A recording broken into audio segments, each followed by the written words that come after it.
Hey everybody, I'm Zach. And I'm Jesse. And you're watching Tesla Time News. Episode 290. Now you know.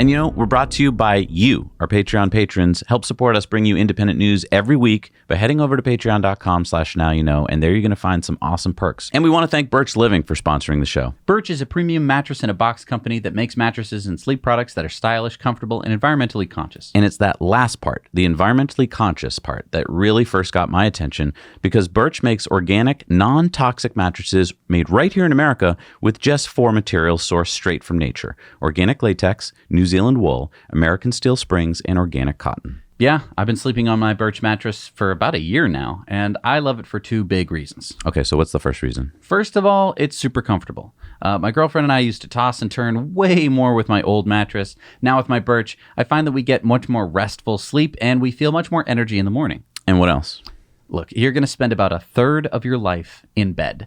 And for me, I want a mattress to be made of organic and natural materials. Exactly. Birch is certified Global Organic Textile Standard, Green Guard Gold, Fair Trade, Eco Institute certified, Wool Integrity New Zealand, Forest Stewardship Council. I mean, it's made sustainably, and that's important to us. And Birch Living just introduced their newest mattress, the Birch Luxe Natural Mattress. The Luxe takes the comfort and luxury of the original Birch mattress to the next level. It's crafted with responsibly sourced and sustainably produced materials, including organic cashmere. The Luxe is specially created with breathability, cooling, and support in mind, and offers increased airflow and targeted zoned lumbar support. And I think there's actually a third and fourth reason that you love your mattress about, but you might have forgotten about. What?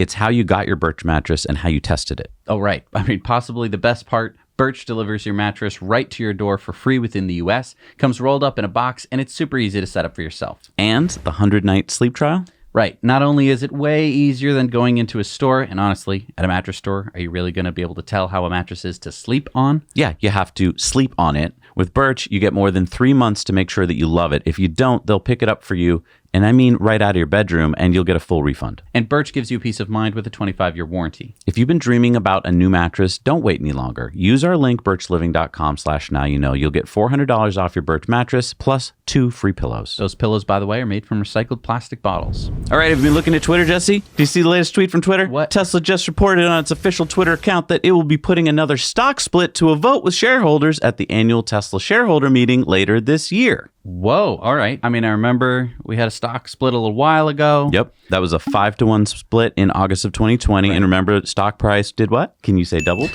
So we get more details now from Tesla's 8K SEC filing.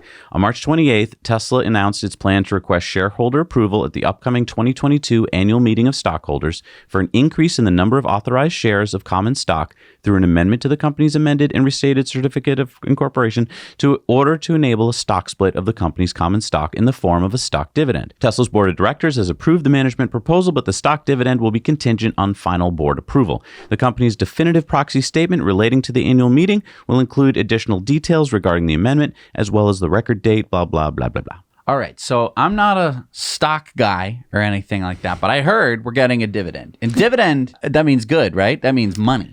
Okay, normally it does, right? There's stocks that you buy where you get a dividend, and that means every quarter or year you get a dividend that's cash that goes into your bank account. Mm-hmm. This is not the case. I know you heard the word dividend. I heard dividend, so I want money, please. Yeah, it's not a traditional dividend. It's just how you word it if you're going to be doing a stock split, because you're actually getting more shares, and you have to account for that in some way. So I see. So I'm going to be getting more shares. Right. The value of those shares, we don't know what the split ratio is yet. Okay. Before, you're right, it was a 5-to-1. Mm-hmm. This could be a 2-to-1 or 3-to-1, or it could even be a reverse split for all we know. We don't know. Probably won't be. Probably won't be. Okay. But there will be no dividends. So those of you who are like, I'm writing the check now, I've got some money coming in. No, you're getting more shares, but they're not free shares. No, hang on.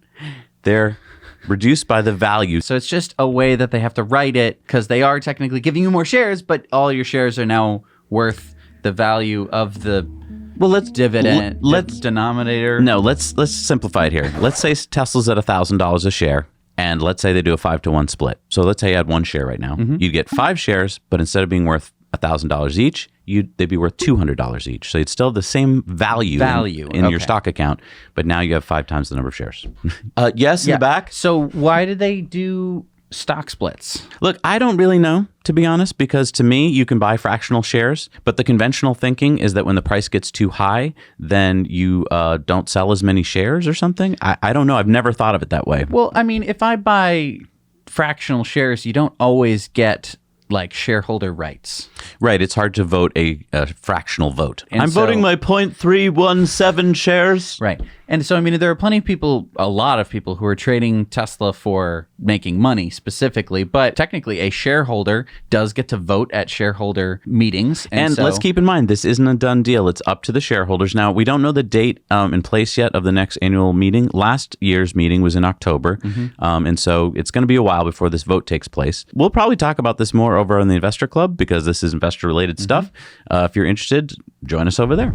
Okay, but what about the announcement from Tesla that Shanghai is shutting down? Yes, so we've talked about this also on the Now You Know Investor Club bonus story. I have friends in Shanghai. I talk to them every week. I've been doing that for over a decade. So I get to kind of check in on what is going on there. Things have been getting worse COVID-wise in Shanghai.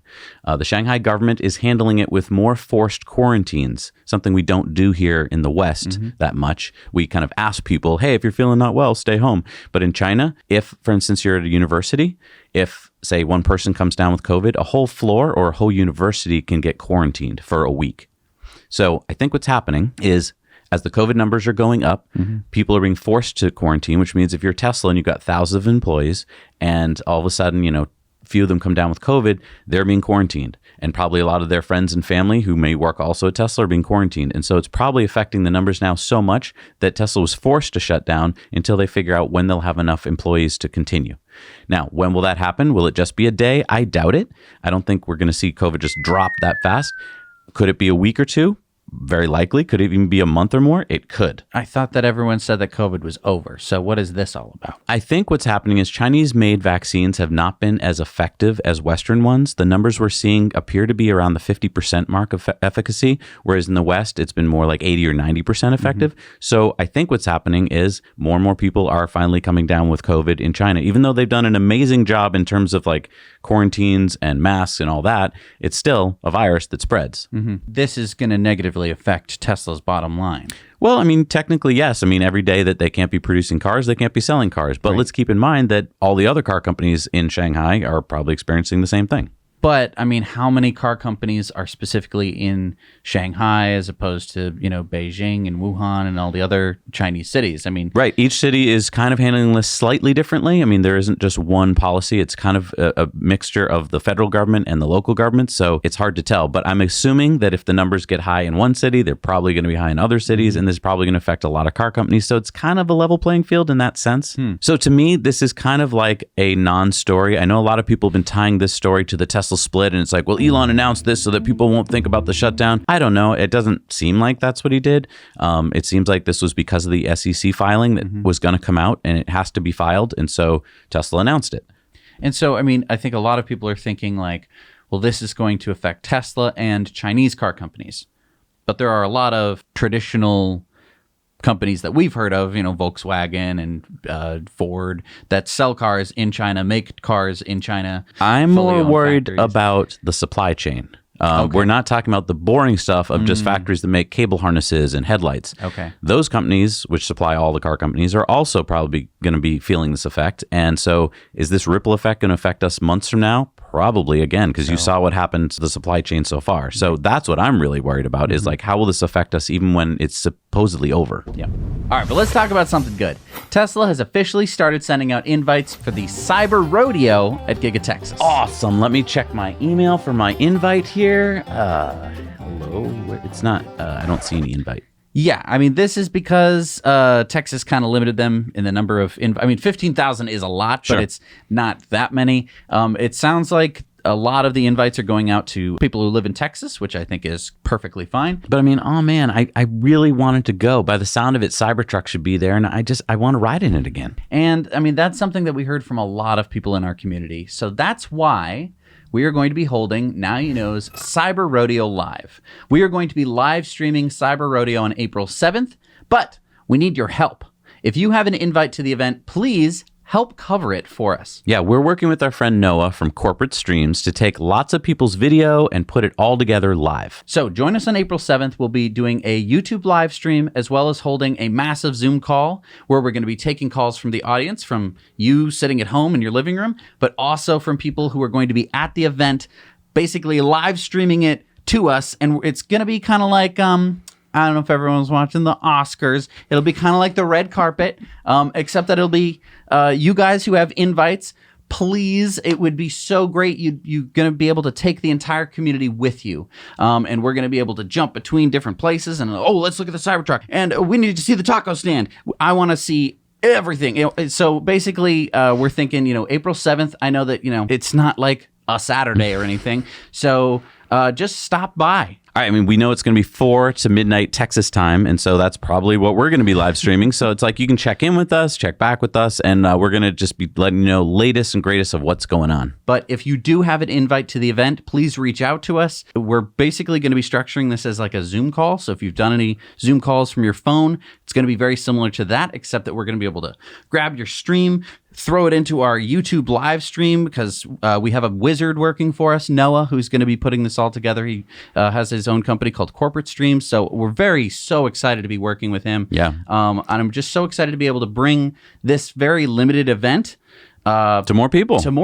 Yeah, because Jesse and I have been at many Tesla events, and we know what it feels like to be on the outside of being like, what's going on in there? What's happening? Exactly. And we also know that like this kind of event is impossible for Tesla to cover because it's not on one stage. Right. It's like the entire Gigafactory. And I mean, let's say that Zach and I did get invites, which we didn't, and I don't think that we necessarily should. We don't live in Texas. If we did get invited, it would just be me like, hi guys, I'm stuck in line. I'm getting a taco. Yeah, so go to hello@nowyouknowchannel.com. Let us know if you've already gotten an invite so that we can start to set up like where you're going to be and how you can talk to us. Hey, and this late breaking news that just came in. Yes, we're from the future. Yeah, we're from the future coming back to you. So you know that we're covering Cyber Rodeo and we're going to be doing live that whole day. We're asking you, if you happen to have gotten an invite and you're going to the event, we'd like you to fill out the Google form down below. Just answer a couple quick questions about yourself so we can reach out to you.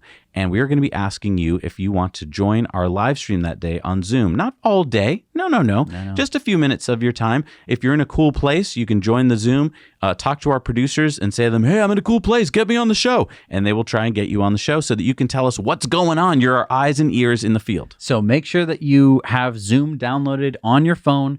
We're going to be, you're going to be live streaming from the event. Then we're going to be switching over to somebody else. They're going to be live streaming from inside the Gigacasting or something like that. And that's what's going to make this so cool. I don't know if anyone's ever really done this before. We could not have done it without Noah from Corporate Streams and his whole amazing team who we met today. This I am really looking forward to. It's either going to be the best thing ever on YouTube or close to it. Yes. So excited to have you all join us. And for those of you going, please fill out the Google form down below. We would love to have you as a part of our filming team, and also sharing some codes, some special secret handshakes at the event. Yeah, I mean, you get to put this on the resume, I think. But while we're talking about Gigafactory Texas, let's talk about GigaBerlin, which had its official opening last Tuesday. Thank you to Stefan from the Next Move YouTube channel for this footage. So I want to be clear that because sometimes people are sad about the future, or they think, well, will we solve sustainable energy, and maybe the climate issue is too late or something like that. I really want to assure everyone that you can have hope in the future. You should have hope in the future. This problem will be solved, and this factory is a major step in that direction. Oh, and by the way, Elon did dance at the event. Check this out. So Tesla delivered 30 Model Ys at the event. The GigaBerlin factory cost $5.5 billion to build from start to finish. It was arguably one of the fastest factories of this size ever built in Germany, which is not a country known for speed when it comes to construction. And I do want to show you another video, Jesse. There was some video at the event of a drone that was flown through the factory. We're going to show that to you on our Patreon bonus stories. You're going to flip out. All right. All right. So Hertz has announced that they're adding Model Ys to their rental fleet. Okay, so I remember it was at the beginning of this year, end of last year, we had been hearing that Hertz made a deal with Tesla to order 100,000 Model 3s for rent. Right. And in fact, we have a viewer. Yeah, our buddy Frank actually went and rented one of these Model 3s from Hertz and gives us the whole lowdown. So stay tuned for later in the show where on our video contributor stories, Frank's going to give you the whole scoop. But I do want to talk about one thing that Frank brought up, which is that he experienced the car, but he was kind of expecting that they would be like, okay, and here's turn on your Tesla app and control your Hertz rental. And he was like, there's no app for a renter. And I was like, why didn't Tesla and Hertz work together and get like a Tesla API so that the Hertz app could control the car? Not all the functions, I get it, and you probably don't want to let people like auto summon it or something. But like one of the nice functions would be like you're at the airport and like, where did I park my car? Oh, I can find it here on the app. Yeah, I mean, I guess you're going to have to use the key card and stuff like that. But hang on a second. What? At the airport, there's probably hundreds of Teslas that are all the same model and all the same color. And you're like, where did I park my black Model 3? And you don't even have the fob. So you can't go, Can't go bloop, right. Because oftentimes I'll walk up to what I think is my Model 3 and it's like, oh, that's the wrong license plate. But when you rent a car, you don't remember the license plate number. Right. So you're going to walk up to the car and be trying your key card. And I don't know. That just, I thought was really weird that Tesla, it's such an easy thing to do, I think. Yeah, I mean, you could just add buttons, I think. I'm not sure how many APIs actually allow you to unlock the car. And Does stuff this like that. show, though, that Tesla doesn't really want to do this with Hertz? That, like, they're happy probably to sell them the cars, but they're like, you know what? We're getting ready for the Tesla network, and we really don't need you. It does seem like they might be considering this as like a last century kind of thing. Because if you remember, Tesla did not give Hertz like a deal. You normally you sell 100,000 of something. You go, and we're gonna do something about the price, there, buddy. In this case, Tesla was just like, oh, you want to buy 100,000 Model 3s? But good for you. Yeah, but here's the question: Hertz announced that they're going to be buying Model Ys. Is this in addition to the 100,000 Model 3s, or is this going to be part of those 100,000 Model 3s? Right. So my guess is that they're adding Model Ys, and they're just going to be buying them as they can get them. Because maybe they are limited in the number of Model 3s that they can get because, I mean, speaking of building a fleet of Teslas, with everyone wanting Teslas, and even with the Tesla's recent price increases, can you even get one? Yeah, delivery updates from Tesla this week show that most Tesla models in the US won't be available this year, even if you order today. And that's this year. So check this out. The Model Y long range is now saying January to April 2023. This is after the price has gone up to $63,000.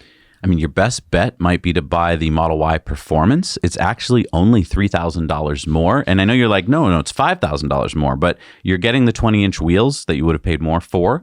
So you could actually take delivery of that between July and September of this year. And then you'd have a performance. Right. I mean, at least you can still get a $47,000 rear-wheel drive Model 3 between July and September of this year. Yeah, and Model S's are estimated now delivery dates of November through January, so that's quite a long time. The 5-seat Model X's are available April through July of next year. If you want a Model X, I would recommend the 6 or 7-seat. That comes a little sooner, although not until December. Wow. This points to demand. I think that Hertz might have something to do with that demand. Everything has something to do with it. Look, I know what's happening. You get your Model 3 or your Model Y. You talk to your friends and your family. They all drive in it, experience it, ask all the questions that we all ask before we buy EVs about like, well, I can't own one because I live in a city and where would I plug it in? And then you explain the Supercharger network and then they go, oh, I'm going to go get one. Yeah. So everyone right now is buying them. I know they're expensive, but you know what? With gas prices going up, everyone's it's smart. They're doing the math. They're doing total cost of ownership and they're going, you know what? Yeah, upfront cost, expensive. Long life of the car, I'm saving a lot. And the other thing is, a lot of people do own their cars for longer than 2 years, 4 years, 6 years. They're thinking 10. If you do the math for 10 years in total cost of ownership, try doing it yourself. You'll see you're going to save a lot of money. Yeah. And I mean, I've been seeing it firsthand. I've been seeing, on my commute, on my short commute, I live not very far away from the studio. I've been seeing more Teslas appear during the holidays, and now I'm starting to see them appear back, but in different colors at those same houses. Because once you get in one, you don't want to get out of one. Nope. And so, yeah. And that other second car you have that's the ICE car, you're like, don't want to drive it anymore. Exactly. And then you're fighting over who gets to drive the Tesla. Yeah. And for those of you thinking, well, didn't you say the other week that I could order it with FSD and get it faster? Not anymore. Well, anyone checking the website today will notice that adding full self-driving does not show a sooner delivery timeline. Yeah, what's not clear is whether or not this will affect people who already ordered their cars with FSD or the people who ordered it and then canceled FSD. Now, people want to talk about, was this some marketing trick to get more cash? I think that there were benefits to both pricing structures, to making FSD jump the line and not doing that. I think that this way is way more fair to everyone, especially after these recent price hikes. I think that, hiking up the price and then going, but if you really want it, you're going to pay us an extra $12,000. That was a little much for a lot of people to swallow. Yeah. The big question for me is whether or not these delivery timelines will get shorter as Giga Texas comes online. Like, have they already accounted for that, or have they just decided, like, don't even count that yet? Right.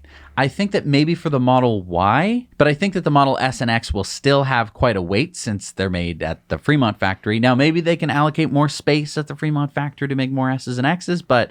No, I think a lot of people were waiting for the refresh S and X, so there's been a built-up demand. And they've also been waiting to see how it is. Like, they don't want to get the first ones. And so, yeah, now I think we're seeing that demand curve pick up again. Yeah. Hey, YouTube has been acting so weird lately. It's not been sharing our videos much, and it's not just us, it's every YouTuber is talking about it. So we'd really appreciate if you'd help us out and hit the like button. When President Biden took office, he issued an executive order.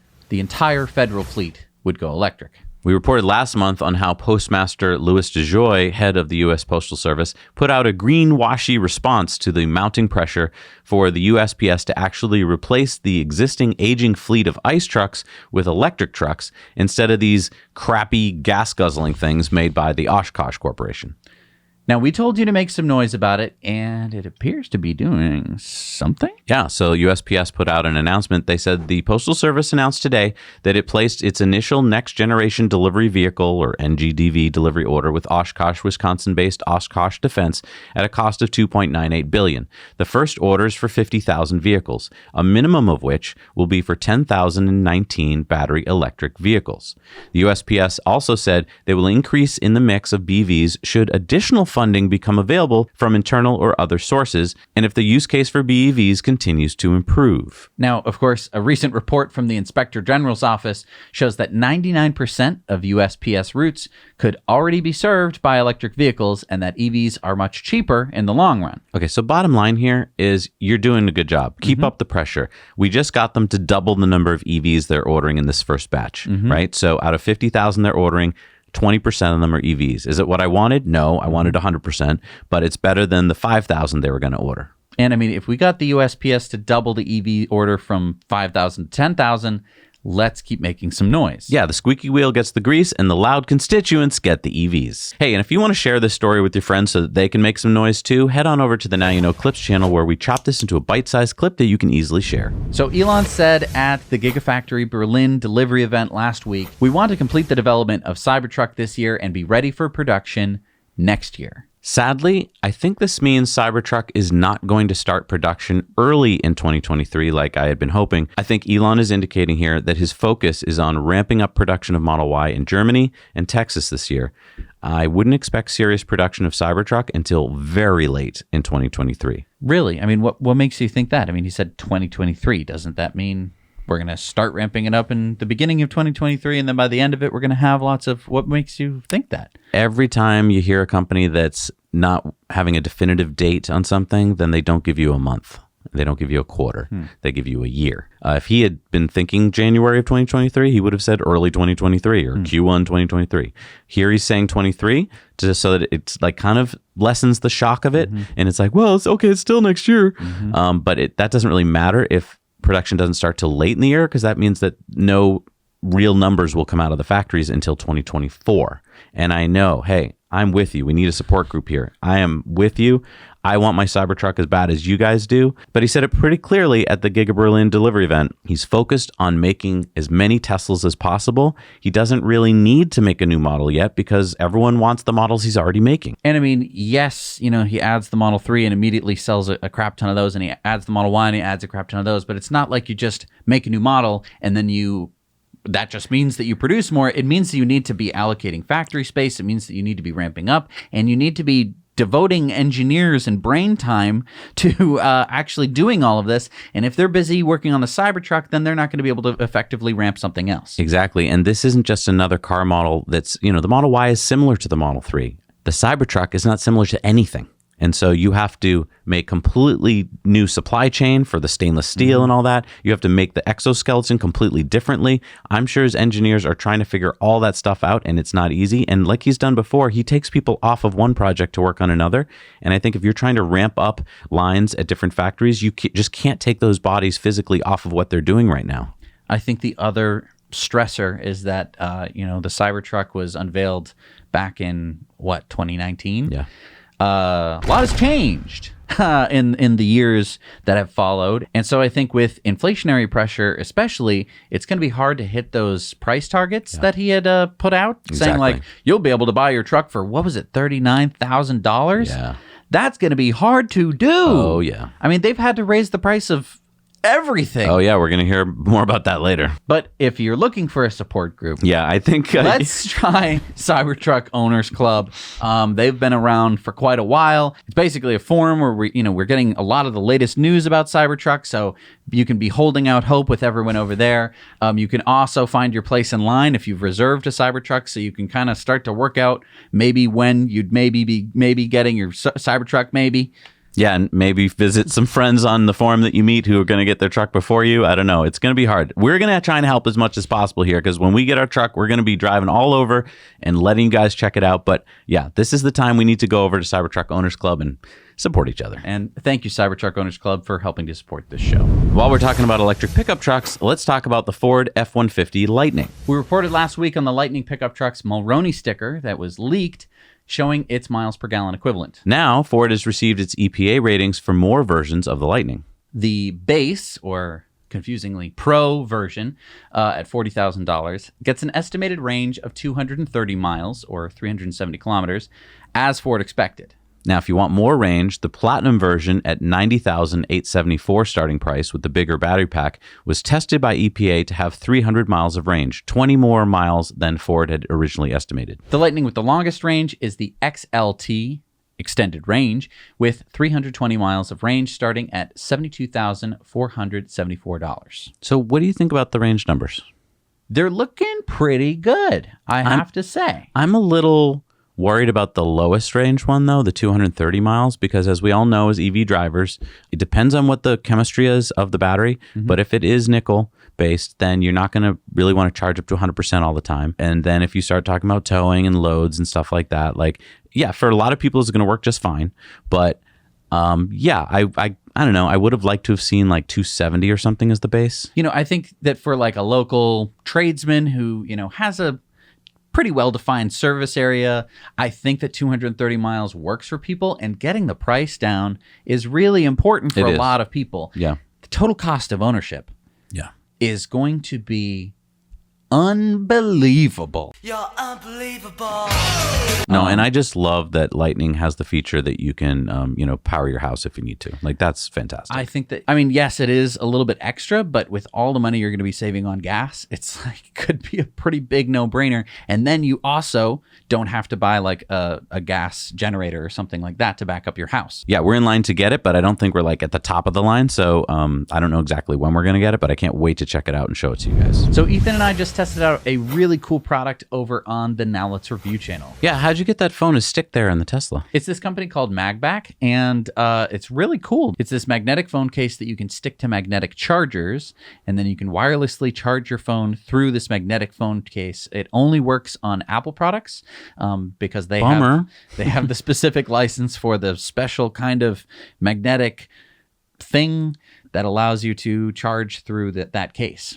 Oh, because magnets and charging don't normally work or something? It's a little bit more complicated, and of course you're dealing with Apple. So this is a company that actually thought, hey, how can we integrate into a Tesla car, which, does have its own wireless charger, but it's in a kind of inaccessible place if you wanted to be looking at it for, say, navigation. So they made a color-matched, really pretty looking thing that sticks right on the screen of your Tesla. Yeah, I got to ride along and see while you and Steven tested it out. You don't want to miss that episode. It was a lot of fun. Yeah. Go over to our Now Let's Review channel where you can subscribe and check out all these reviews, along with some of the really fun ones like riding e-bikes around in the snow. So definitely go check that out over on the Now Let's Review channel. So even satellites in space appear to be affected by rising gas prices and inflation. Starlink sent out this email to Starlink owners. Due to excessive levels of inflation, the price of the Starlink kit is increasing from $4.99 to $5.49 for deposit holders and $5.99 for all new orders effective today. In addition, the Starlink monthly service price will increase from $99 to $110. The sole purpose of these adjustments is to keep pace with rising inflation. Since launching our public beta service in October 2020, the Starlink team has tripled the number of satellites in orbit, quadrupled the number of ground stations, and made continuous improvements to our network. Okay, so what do you think of the price increase? I think that it's fairly reasonable for what you are getting. Again, a lot of people want to compare this to like, well, that's not what I get from, Time Warner Cable or something like that. It's like, this is not that. Right. If you live in the city, if you can, get access, especially to like gigabit speeds, then you really weren't like Starlink's customer. But I want to point out, we got version 1 of the hardware, and they've already come out with version 2, which is even better speeds and stuff. So, I mean, they're already improving it. And yes, these are costs that are going up. But I don't know. I think we've all been really spoiled the last many years with really low inflation that we haven't really seen prices going up. I don't know. Arizona still hasn't raised their price, so... For sugar water, sure, yeah. A new report by StockApps.com shows that Tesla spends almost 3 times as much money per car than any of its competitors. Take a look at this chart on R&D. So yeah, Orange is spending on research and development per car. And yep, Tesla spends $2,984 per car versus, say, GM, which is $878 per car. And Red is advertising per car. So Tesla spends $0, GM spends $394 per car, and Ford spends $468. So I want to point out that Tesla has all that extra money to spend on research and development. And a lot of people will say, well, that Tesla's spending 3 times as much on R&D. It's because they have a lot of catching up to do. And no, they don't. And here's the other thing. You might be saying, okay, so Tesla's spending 3 times as much. That must mean that they're, okay, great. They're 3 times as fast. I would say that they're even faster because research and development is an inherently expensive process where with every dollar you spend, you move that much faster. And every dollar you don't spend, you move that much slower. So you've got to imagine that there are people working at Ford and GM and they're going, boss, I really need this thing and we need to overnight it and I need to put this out and get a thing back really quickly. And I want to work expensively, not slowly and cheaply. And the boss is going, now listen here, buddy, we've got a budget that we need to keep. And if that takes an extra week and a half to get in, then that's what it does. And that's going to slow down processes by months. Trust me, I was in a very fast R&D company.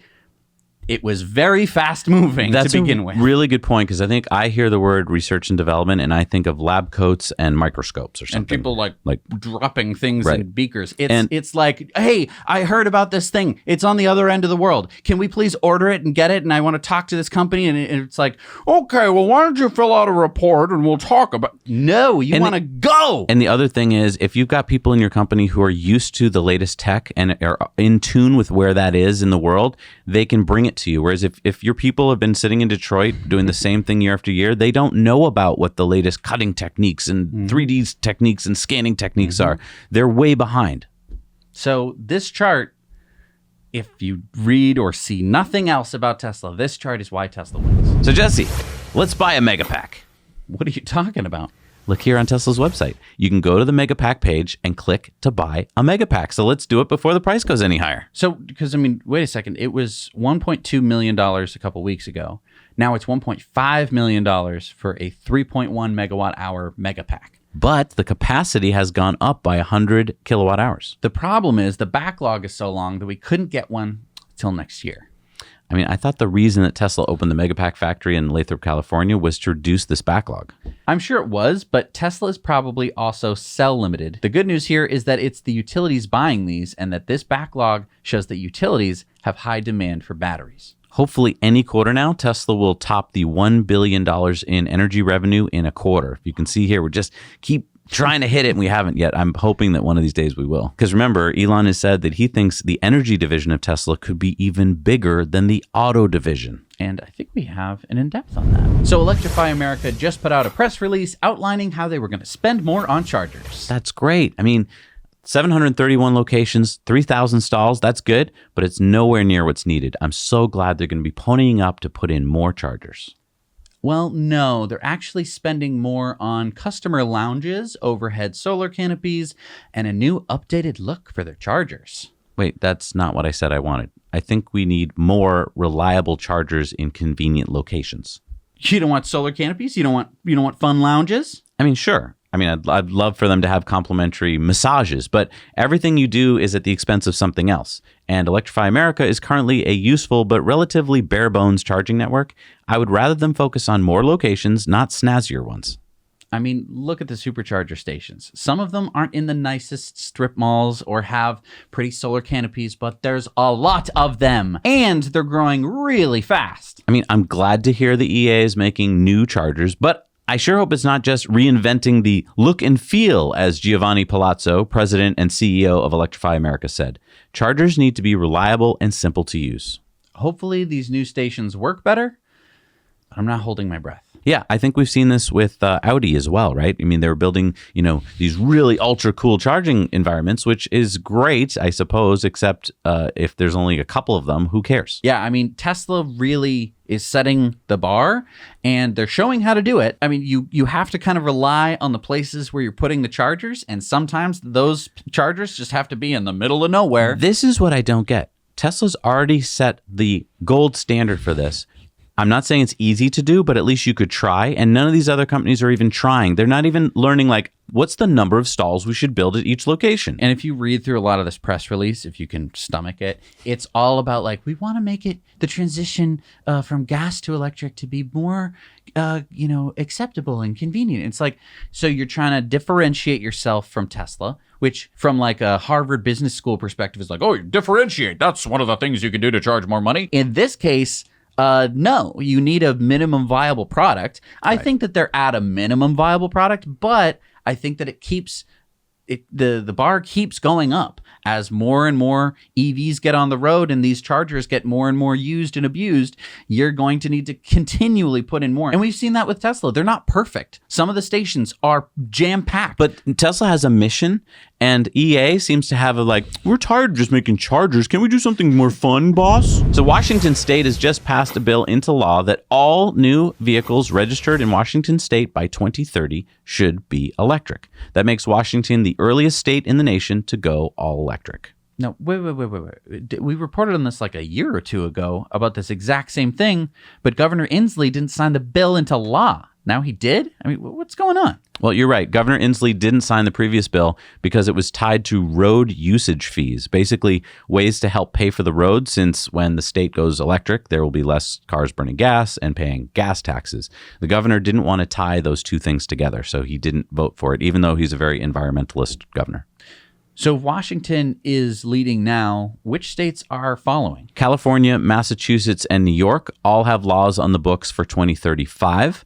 The other 46 states in the union don't have any timelines yet. Now, you said should be electric at the beginning of the story. Yeah, unfortunately, the language of the bill says a target is established for the state that all publicly owned and privately owned passenger cars will be blah, blah, blah, blah, blah.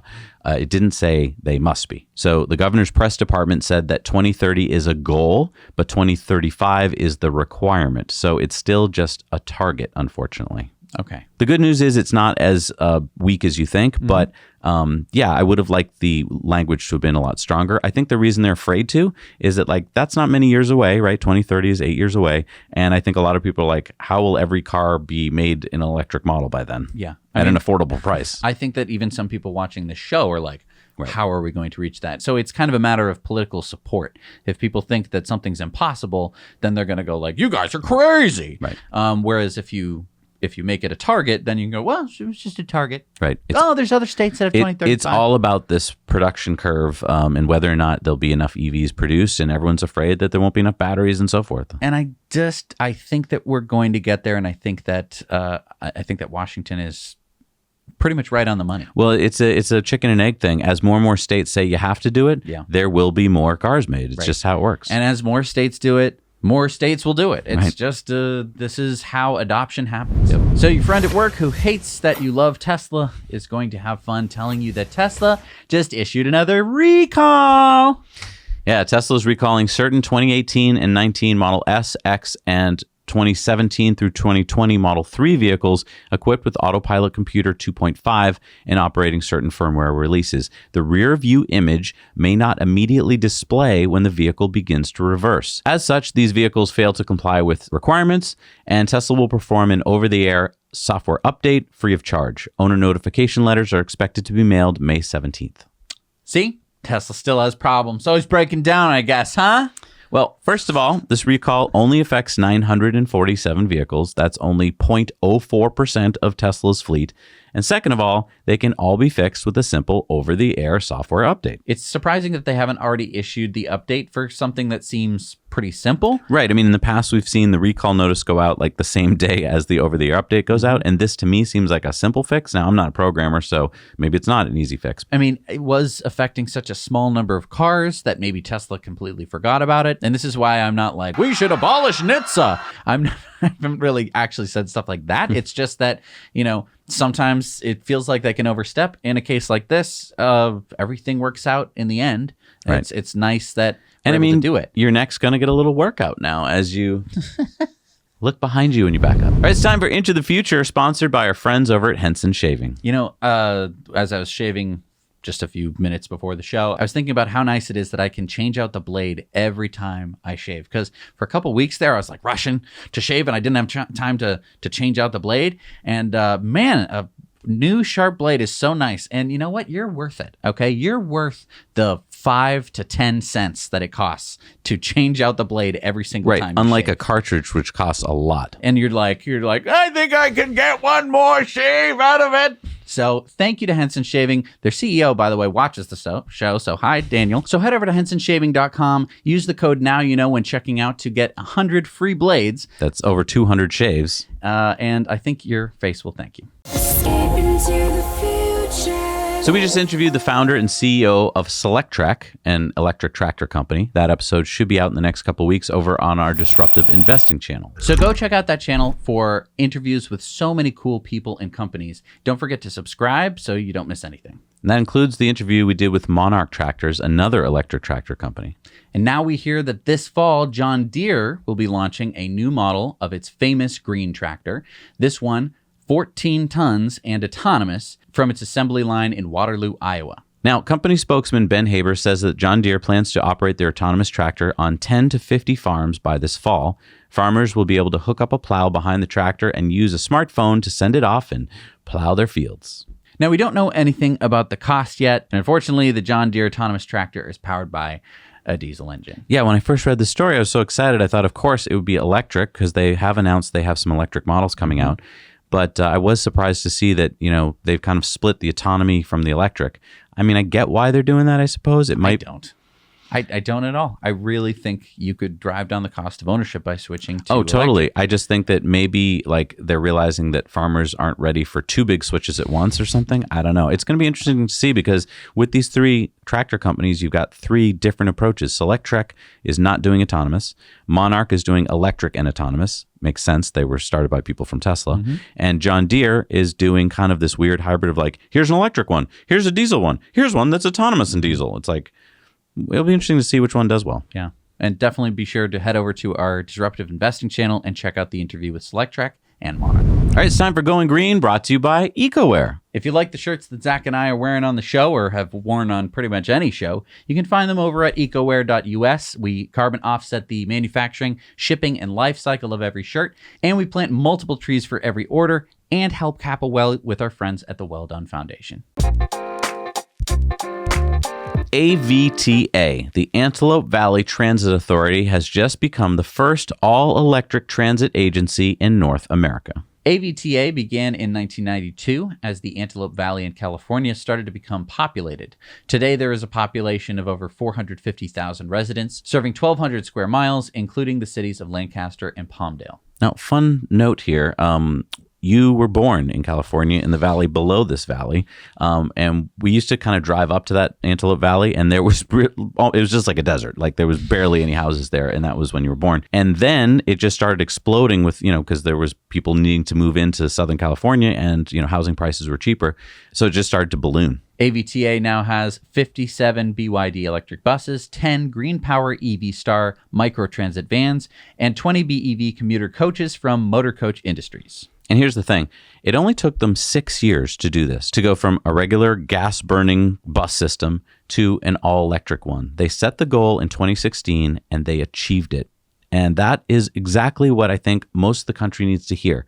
This is kind of your run-of-the-mill, typical transit authority. They have a lot of miles to cover, right? I mean, look at the square miles there.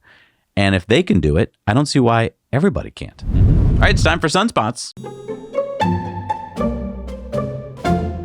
Now, of course, wind is a form of solar energy, right? The sun heats up the earth, creating air currents. You get the picture? So let's talk about wind energy. Invenergy and GW Renewable Energy just announced that they have completed 1 gigawatt of wind turbines built in north central Oklahoma, the largest wind farm in North America in a single phase. Add this to the 2 other phases that they built, and you have almost 1.5 gigawatts. That's 531 GE turbines.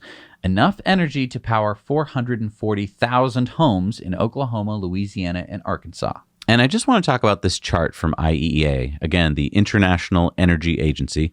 They're good with past data, right? But they're bad with projections. Check out this chart showing renewables. Light blue is wind, by the way. They are projecting 300 gigawatts of renewables online by 2026. The accelerated case in this next bar over on the right is 375 gigawatts. So let me just get this straight here. We have over 200 gigawatts now of renewable energy, and just global onshore wind grew by 110 gigawatts in 2020. So why would we only have 300 gigawatts in 4 years? Why not over 700 gigawatts? Well, because if you plot the line, it goes up linearly, and that's how lines work. Zach, they go in a straight dimensional direction. And here, I think, is the problem.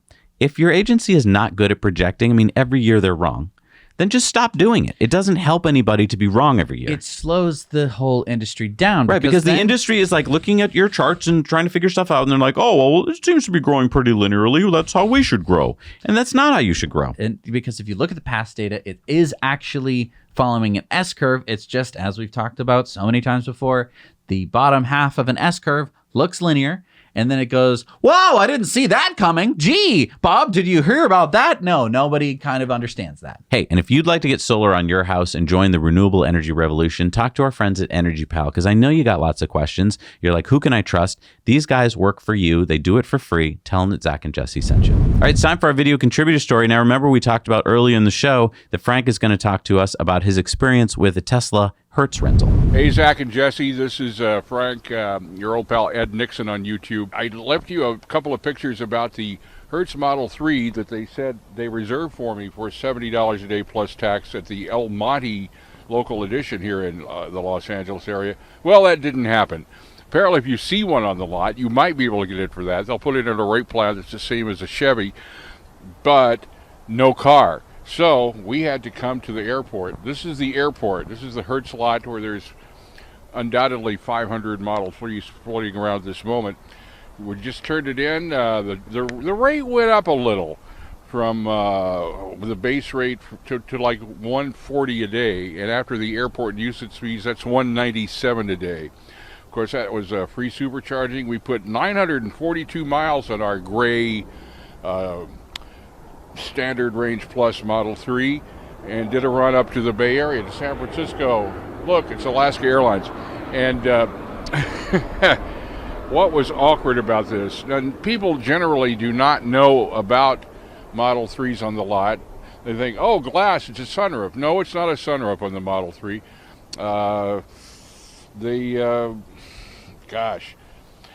Your car is locked down if it's a Hertz. It's tied to a Hertz email address. You can't get in the glove compartment. I went to the manager at the LAX location asking, can we open the glove compartment? No, you can't open the glove compartment. Probably because they don't want you to take the USB Sentry mode recordings and things of that nature in there. There are certain things that are a little different in the software and Hertz Model 3s that make it a rental. You're not going to be able to use the Tesla app. You can't see it remotely. It's not quite the same experience as owning your own car. But it's fun. If you can afford it, why not? We'll try again at the local edition, but that didn't work out for me this time.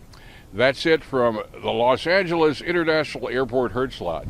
Thank you so much for the insight, Frank. This is why we have an awesome community. We're hearing about, because you might be traveling and you might need to rent a car and you might want to rent a Tesla. Hey, look, I'm going to save some money and get a $70 rental. Wow. What was it? Almost $200. Wow. Hey, I wasn't born yesterday. I know there's fees, but when the fees are more than double the price of something, like it's no longer a fee anymore, is it? Like that's just, come on, that's bait and switch, guys. Not cool. I'm glad you got your money's worth in terms of miles. Oh my God. Yeah, 900 miles of free charging. Yeah, that's great. Wait, was it free supercharging? Didn't he say that? I thought so, yeah. That's a lot of value, actually. All right, well, it's time for our Patreon bonus stories. If you're new to the show and you're like, what are they talking about here? Head on over to patreon.com/nowyouknow. The link is down there. And you're going to get to see all of our bonus stories for just $1 a month. And then if there's other perks you want to get, hey, that helps us out too.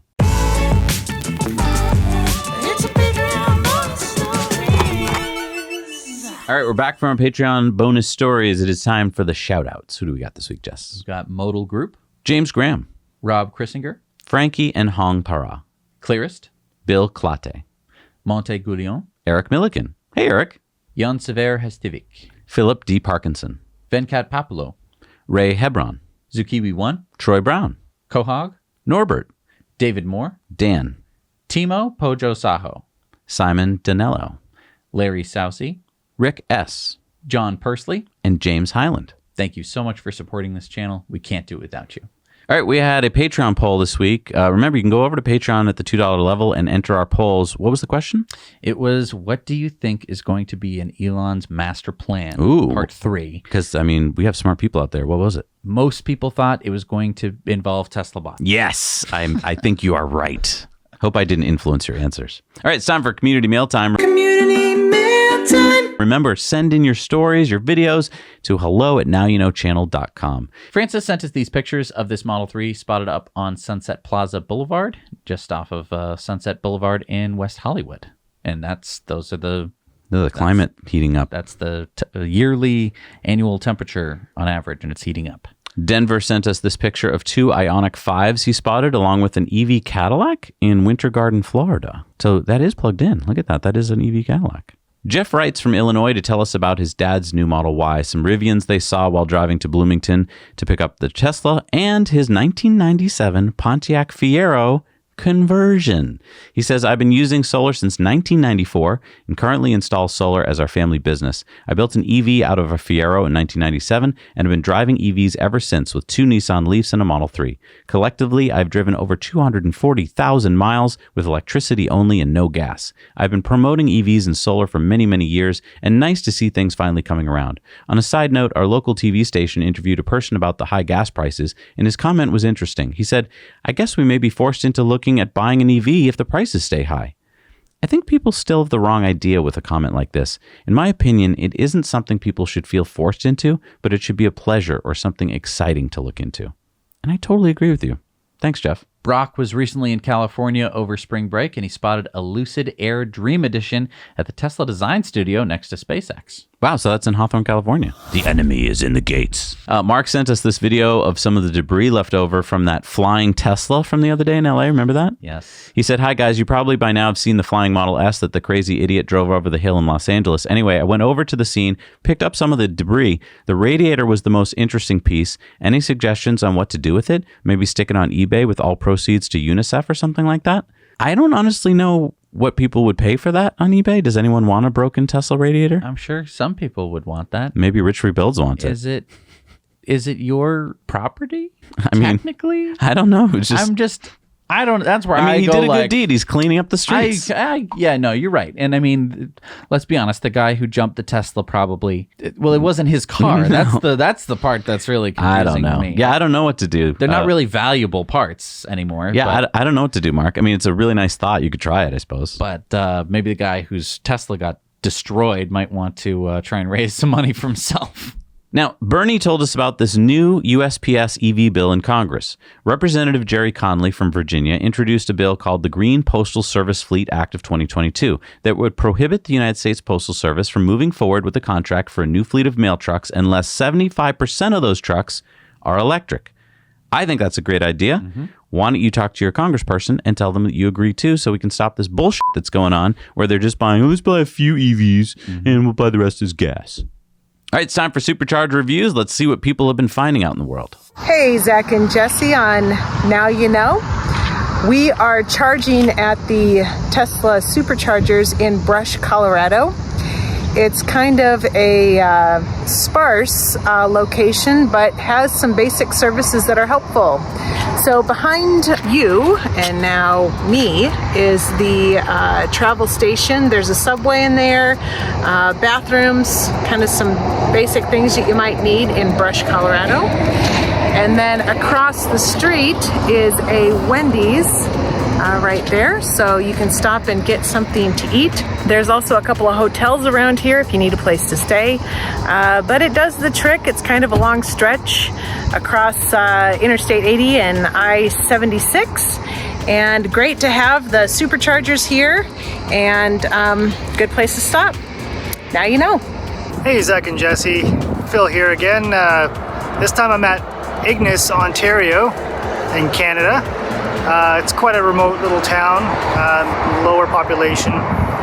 Anyways, we're at the 6-stall V3 Supercharger station. Around me I have not a whole lot again, just a couple of family-owned restaurants and a little convenience store there, probably a place to use the washroom.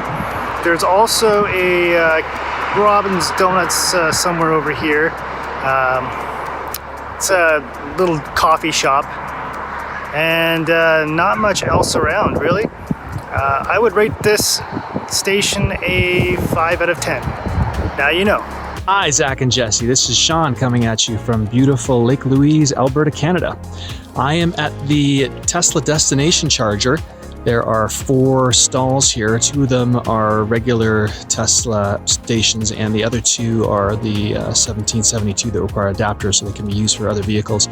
The chargers are free, and the views are stunning here. I am actually kind of right down in town, tucked into the trees. The actual lake itself has the Chateau Lake Louise that has a destination charger up there as well, which is quite beautiful. The location that I'm in here is actually pretty convenient. There are bathrooms at the Husky right behind me, and there's a convenience store there. And then over at the Sampson Mall, we've got more public bathrooms, and there's a sports store that rents skis and outdoor equipment in the winter here, as well as things in the summer. They've got a grocery store. They've got a great little bakery. The score that I would actually give this destination charger, despite the fact that it is free and the views are beautiful and there's hardly anyone ever at this destination charger, I'd give it a 4. And the reason is because Tesla, what we actually need here is a supercharger. We've got superchargers currently located in Golden in British Columbia, and we've got them in Jasper and in Canmore here in Alberta. But within Banff National Park, we've got a big hole in between all those superchargers. And so you've got to go quite a long distance between them. And if you find yourself needing a charge, the destination charger here, despite the fact that it's free, it is slow. So Tesla, please, we badly need a supercharger in this location to really kind of tie up this section of the Trans-Canada Highway here. Great, thanks so much. Now you know. Hi, Zach and Jesse. It's Hal in San Marcos, California. San Marcos is in the northern part of San Diego County. In the background, you can see Route 78, which is the main highway through this area. There are 20 version 3 stalls, and especially nice, being a substantial urban charger, is that a number of apartments are being built in this area, which will come in handy for people who are tenants there with Teslas. Among the stores here are Chipotle, Panera, In-N-Out Burger, Chick-fil-A. There's a Japanese restaurant here, and there's a Japanese restaurant across the street. And for groceries, there's a Winco Foods. 10 miles to the west are the beaches of Carlsbad And Oceanside, 70 miles to the east, is the second largest state park in the country. It's 600,000 acres. Anza Borrego Desert State Park. Great place to see a super bloom. I'll give this charger a 9.2 out of 10. Now you know. Thank you so much for doing Supercharger reviews. If you want to see all of the Supercharger reviews, we have them on a map, which I think is the most useful way to see them over on our website. It's nowyouknowchannel.com. All right, and what do we got for the newest and latest and greatest ones? We've got number 27 in Austria is the 10 stall at Salzburg Nord in Austria. Number 101 in France is the 16 stall in Montauban. Number 68 in Texas is the 12 stall at Hutto, Texas. Number 41 in New Jersey is the 8 stall at Old Bridge, New Jersey. Number 11 in New Mexico is the 16 stall in Albuquerque at Louisiana Boulevard in New Mexico. Number 37 in the Netherlands is the 16 stall at Schiedam, Netherlands. The 16 stall in Bissendorf, Germany. Number 85 in Florida is the 8 stall in Plant City, Florida. Number 33 in Maryland is the 8 stall at Frederick at Buckystown Pike, Maryland. Number 53 in Italy is the 12 stall in Torino, Italy. Number 88 in Norway is the 12 stall in Hitra, Norway. Number 146 in Canada is the 7 stall in Montigny, Quebec. Number 47 in Virginia is the 12 stall at Woodbridge at PTC in Virginia. Number 91 in the UK is the 18 stall in Trafford, UK. Number 62 in New York, the 12 stall at East Hampton in New York. And number 118 in Germany, number 761 in Europe, number 3333 in the world is the 16 stall in Leipzig Airport, Germany. All right, it's time for our Patreon comment of the week. And Ulrich said, Tesla sells every car they can make without paid advertising. Until some other company can do that, Tesla's lead is intact. You are so right, okay? If I can go out there and sell everything that I make without even having to tell the world about it, and it just sells itself, that's an amazing, amazing service or product. And that's what Tesla does. And that's why no one understands it, because they're probably like, well, I haven't seen any ads for it. Exactly. And you just hear about it. And it's not until the day that somebody that you know pulls into your driveway with the car and is so excited to talk to you about it that you realize what it's about. And at that point, you weren't really prepared for that to happen. And so it's just, people are just caught off guard. They're like, why didn't I hear about this? And I really want it now. Think about how much money we talked about in the show. The other car companies are spending $400 or $500 or $600 per car to get that word out to you. That's an incredible amount of money if you think about it, especially since the margin on those cars is so low. You might be thinking, but that's a $40,000 car. Yeah, but the margins are so tiny. Right. And, this is why Tesla says if you make a good product, people will buy it. And he is absolutely right. And Ulrich, you're absolutely right. Hey, we made it to the end of the show. Thank you so much for watching. We work really hard every week to put out the show. It's been a particularly hard few weeks for us here. We really appreciate you guys watching. We appreciate your support. We are so excited about Giga Rodeo. We're so excited to be working with our friend Noah over at Corporate Streams.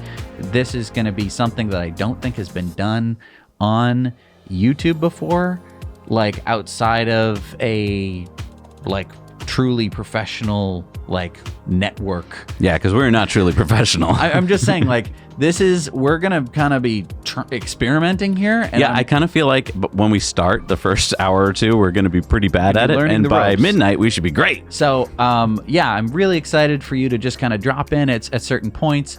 We're going to be hopefully, taking questions from the crowd, getting to talk directly to people through our Zoom call. It's going to be this really neat, futuristic way of doing a live stream that I don't think that anyone has really been able to do before in this way.